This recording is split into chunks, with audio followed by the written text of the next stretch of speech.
السلام عليكم ورحمة الله وبركاته. ninka la dhaho cabdisalaan jarmali ee ka soo jeeda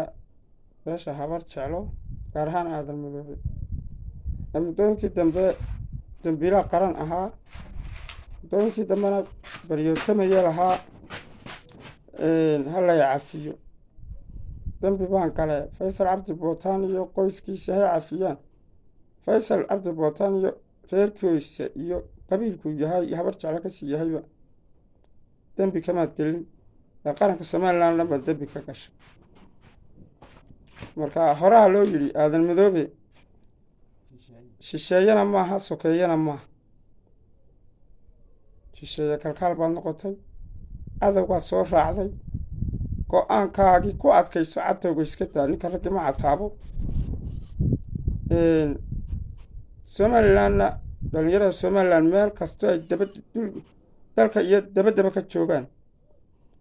meesha a kula kulantaan cabdisalaan jarmali khaarajiya bartiisa ku toogta dabadhigif weeye waa dhuuni qaate dadkiisa iyo dalkiisaba dhaafsiistay xoogaa shilimaada waxaan arkaya isagoo leh muuse bixi baa markuu xilka qabtay caburiyey jir dilay sababtaasay igu kaliftay inaan ka carro dalka war hadduu muuse ku geystay wax cabashaada inaad sheegatid behid inaad cadowga iyo huwanta iyo barya culusta iyo aad maantana soo cadtowdood berihii bulshadaad kusoo daabici jirtay jabka somalilan amakana jabkaa kusoo daacdaa niicdaa kasoo gurta asalaamu calaykum waraxmatullaahi muuqaalan xalay daawaday waan la yaabayba ninkaas wax ku hadlayo ee baroortanka markaa dhalinyarada somalilan meel kasta aad joogtaan waxaan idinka codsanayaa goobtaa ku aragtaan ku khaarajiya halkan waxaan ka raali gelinayaa qof walba oo aragtiyahaygii caadifada ku dhisnaa waxa weeye ka cadhooday adeerkay jenaraal faysal cabdi bootaan waa raali gelinayaa qoyskiisa ehelkiisa beeshiisa gaarka ajifidiisa hoosaan leeyahay iyo guud ahaan beesha habar jeclaa ciddii wax iga tabanaysa beeshayda waa raali gelinayaa soomaalinimadan iyo arrimahan kale iyo waxaaba ka soo qalin jabiyey waa ta koobaad inaan noqonayo nin kii waxa weeye shalay hargeysa joogay ee dalkiisa iyo deegaankiisa jeclaa qarankiisana horkacaya tuutaha u xidhanaya garab istaagaya waa ta koobaad inaan noqonayo nin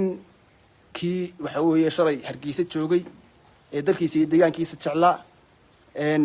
qarankiisana horkacaya tuutaha u xidhanaya garab istaagaya soomaalinimadan iyo arrimahan kale iyo waxaaba ka soo qalin jabiyey PhD baan ka qaatay soomaalinimo jirtaa iyo qof waxa weeye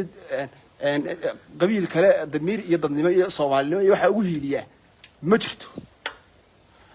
anaa ka soo qalin jabiyey PhD baan ka qaatay aan waxa weeye itusoo itaabsiya oo fagaan fikirisa oo 3 years ayaan soomaalinimada ka soo qaatay runtii horta qodobka koowaad go-aankayga waxa weeye inaad igu ogaataan in waxa weeye nin qarankiisa horkacaya tuutaha u xidhanaya inaan ahay waa qodobka labaad adeerkay jenaraal faysal cabdi bootaan waa raali gelinayaa qoyskiisa ehelkiisa beeshiisa gaarka ajifidiisa hoosaan leeyahay iyo guud ahaan beesha habar jeclaa ciddii wax iga tabanaysa beeshayda waa raali gelinayaa waa ta saddexaad go-aankaygu waxa weeye soomaalinimadan iyo arrimahan iyo dhulkan kale iyo waxaan oo dhanna ilaa ka tanaasulay maantana qarankayga iyo waxa weeye dalkayga iyo dadkayga waa garab taaganahay cabdiqaran baad igu ogtiin insha allahu tacaala haddii ilaahay ka dhigo